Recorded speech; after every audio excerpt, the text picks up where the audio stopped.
Hello दोस्तों, स्वागत है एक बार पुनः आपका हमारे यूट्यूब चैनल में। दोस्तों, आज के इस वीडियो में ब्रिटिश शासन के द्वारा भारत में अपने तीनों प्रेसिडेंसी अर्थात मद्रास प्रेसिडेंसी, कलकत्ता प्रेसिडेंसी और मुंबई प्रेसिडेंसी, इन तीन प्रेसिडेंसियों में तीन कला विद्यालय की नींव रखी जाती है। और यहाँ तीनों कला विद्यालय में अंग्रेज़ों का लक्ष्य था कि भारतीयों को हम लोग अपनी कला पद्धति थोपें, अर्थात जो इंग्लैंड की रॉयल एकेडमिक पद्धति से कला की शिक्षा इंग्लैंड में दी जाती थी, उसी शिक्षा की शुरुआत करने के उद्देश्य से अंग्रेज़ों ने अपने तीनों प्रेसिडेंसियों में तीन कला विद्यालय की स्थापना की। तो आइए उन कला विद्यालयों के बारे में एक सामान्य जानकारी इस वीडियो में लेते हैं। और इन कला विद्यालयों में जो सबसे प्राचीन कला विद्यालय रहा वो मद्रास कला विद्यालय रहा। आप लोग स्क्रीन पर मद्रास कला विद्यालय का चित्र भी देख रहे होंगे। तो दोस्तों, ये मद्रास कला विद्यालय जिसकी नींव या जिसकी स्थापना 1850 ईस्वी में हुआ। एक तरह से प्रश्न पूछा भी जाता है कि भारत में स्थापित सबसे प्राचीनतम कला विद्यालय कौन सा है, तो मद्रास कला विद्यालय कह सकते हैं या मद्रास स्कूल ऑफ आर्ट कह सकते हैं।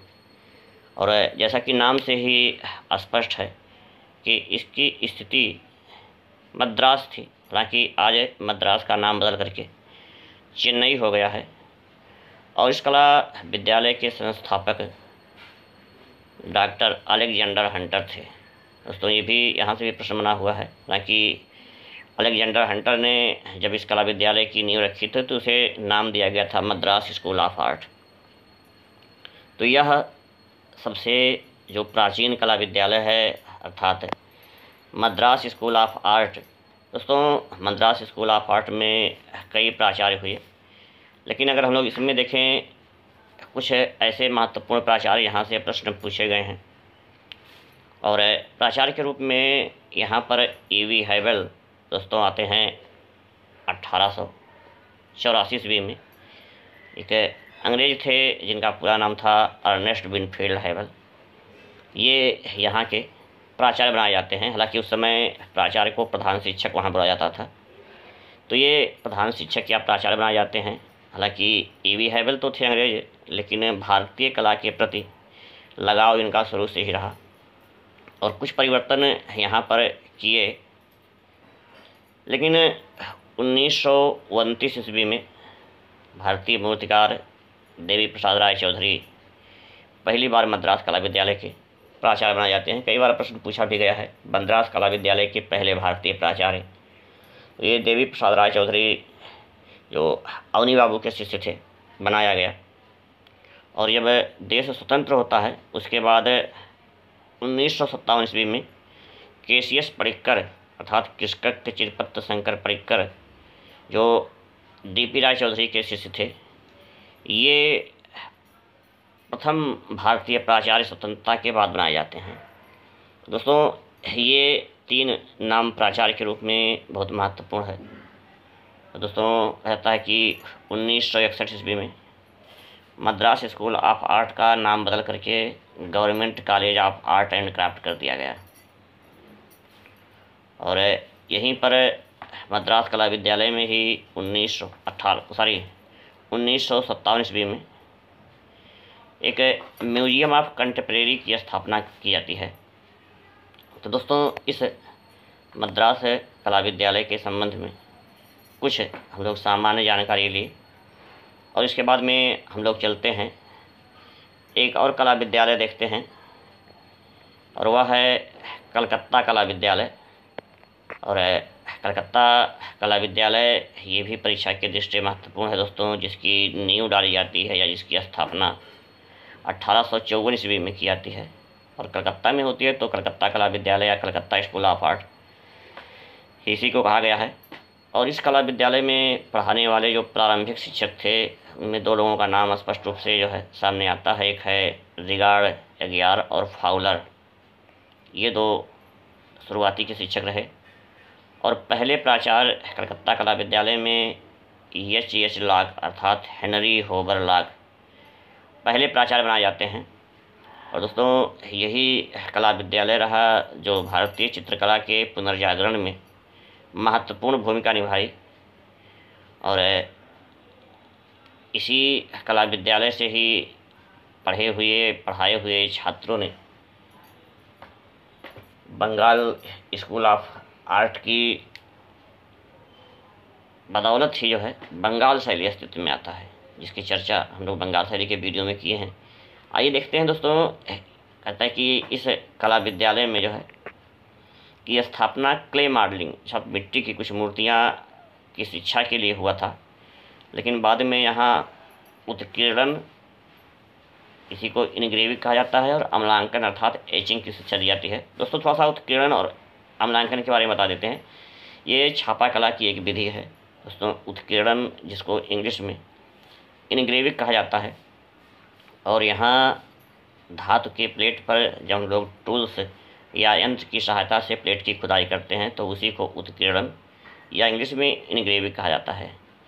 और जबकि हम लोग धातु की प्लेट पर जब अम्ल अर्थात एसिड से खुदाई करते हैं तब इसी को हिंदी में अम्लांकन और इंग्लिश में एचिंग कहा जाता है। तो ये छापा कला की तकनीक की भी शिक्षा यहाँ दी जाने लगी।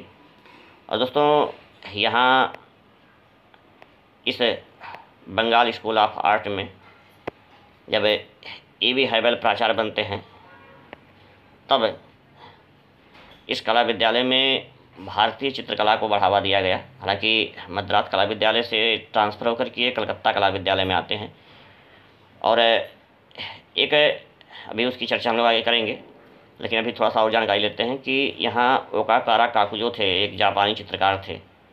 उन्हीं से प्रभावित होकर के यौनी बाबू ने इस कलकत्ता कला विद्यालय में चीनी और जापानी पाठ्यक्रमों को भी शामिल किया। चीनी और जापानी पाठ्यक्रम का तात्पर्य वहाँ की जो कला थी उस कला को जो है यहाँ शामिल किया गया। और इसी कला विद्यालय में हम लोग देखें तो 1876 ईस्वी में एक आर्ट गैलरी की स्थापना की जाती है, या इसी को चित्रकला दीर्घा भी कहा जाता है। और दोस्तों यहीं से ही 1885 ईस्वी से यहाँ पर भित्ति चित्रण अर्थात म्यूरल पेंटिंग की भी जो है शिक्षा दी जाने लगी।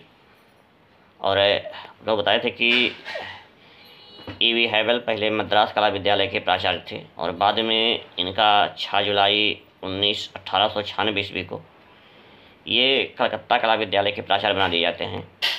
और भारतीय कला के प्रति रुचि को देखते हुए इन्होंने यहाँ भारतीय कला को प्रमोट करने के उद्देश्य से इन्होंने ब्रिटिश सरकार से अनुमति लेकर के जो है भारतीय कला की चीज़ों को अपने कला विद्यालय में शामिल हुए, और साथ ही साथ इनको एक विशेष सहयोगी के रूप में अवनींद्रनाथ टैगोर मिल गए, और दोनों ने मिल करके बंगाल शैली की नींव रखी। और दोस्तों 1898 ईस्वी में अवनींद्रनाथ टैगोर यहाँ उपप्राचार्य बनाए जाते हैं। और जब A.V. हैवेल यहाँ से सेवानिवृत्त होते हैं तब 1905 से लेकर के 1915 ईस्वी तक कलकत्ता कला विद्यालय के प्राचार्य के पद पर रहे दोस्तों। लेकिन जब अवनी बाबू यहाँ से सेवानिवृत्त होते हैं तब पर्सी ब्राउन यहाँ के प्राचार्य बन जाते हैं 1915 ईस्वी में।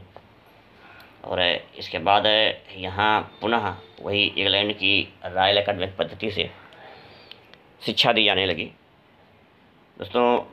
यह कला विद्यालय 1951 ईस्वी में एक डिग्री कॉलेज के रूप में परिवर्तित हो जाता है दोस्तों। इसके बाद में हम लोग एक और कला विद्यालय आते हैं, मुंबई कला विद्यालय। और मुंबई कला विद्यालय जिसे J.J. स्कूल ऑफ आर्ट के नाम से भी जाना जाता है। और J.J. स्कूल ऑफ आर्ट से क्यों कहा गया अभी हम लोग उसकी चर्चा करेंगे, लेकिन पहले इस मुंबई कला विद्यालय के बारे में जानकारी ले लेते हैं कि यह कला विद्यालय जिसकी स्थापना 1857 ईस्वी में हुई थी, और इसके संस्थापक एक अंग्रेज थे विलियम जेरी के सहयोग से स्थापित होता है। और इसके पहले प्राचार्य लॉकवुड किपलिंग माने जाते हैं दोस्तों। लॉकवुड किपलिंग एक ऐसा नाम है कि जिन्होंने 2 कला विद्यालयों के पहले प्राचार्य बनते हैं। एक तो मुंबई कला विद्यालय की, और जब 1875 ईस्वी में मेयो स्कूल ऑफ आर्ट या लाहौर कला विद्यालय की नींव डाली जाती है, तब इनको पुनः वहाँ का पुनः जो है प्राचार्य बना दिया जाता है। तो वहाँ के भी पहले प्राचार्य रहे हैं, अर्थात मेयो स्कूल ऑफ आर्ट के भी और मुंबई कला विद्यालय के भी। दोस्तों, इस कला विद्यालय का नाम जे स्कूल ऑफ आर्ट क्यों पड़ा, थोड़ा सा उसके बारे में देखते हैं। दोस्तों, ये कहता है कि ये कला विद्यालय जमशेदजी जीजी भाई टाटा ने इसके निर्माण में 2 लाख रुपए का अनुदान दिया गया, और बाद में उन्हीं जमशेदजी जीजी भाई टाटा के सम्मान में 1878 ईस्वी में इस स्कूल का नाम बदल करके जमशेदजी जीजी भाई टाटा कर दिया गया, और उसी जमशेदजी जीजी भाई टाटा को शॉर्ट में जे स्कूल ऑफ आर्ट कहा दिया गया। और दोस्तों, जे स्कूल ऑफ आर्ट जो है प्रमुख कला विद्यालयों में रहा, और इस कला विद्यालय में 1929 से 1936 ईस्वी तक ग्लेस्टोन सोलोमन यहाँ के प्राचार्य रहे, और इन्होंने 1923 में इंडिया रोम योजना की शुरुआत की, जो भारतीय कला को प्रमोट करने के उद्देश्य से था। और 1936 ईस्वी में दोस्तों जे स्कूल ऑफ आर्ट में व्यावसायिक कला का पाठ्यक्रम भी प्रारंभ किया गया, और इसमें चार्ल्स जिरार्ड की महत्वपूर्ण भूमिका रही। हालांकि चार्ल्स जिरार्ड बाद में जे स्कूल ऑफ आर्ट के प्राचार्य बनाए जाते हैं।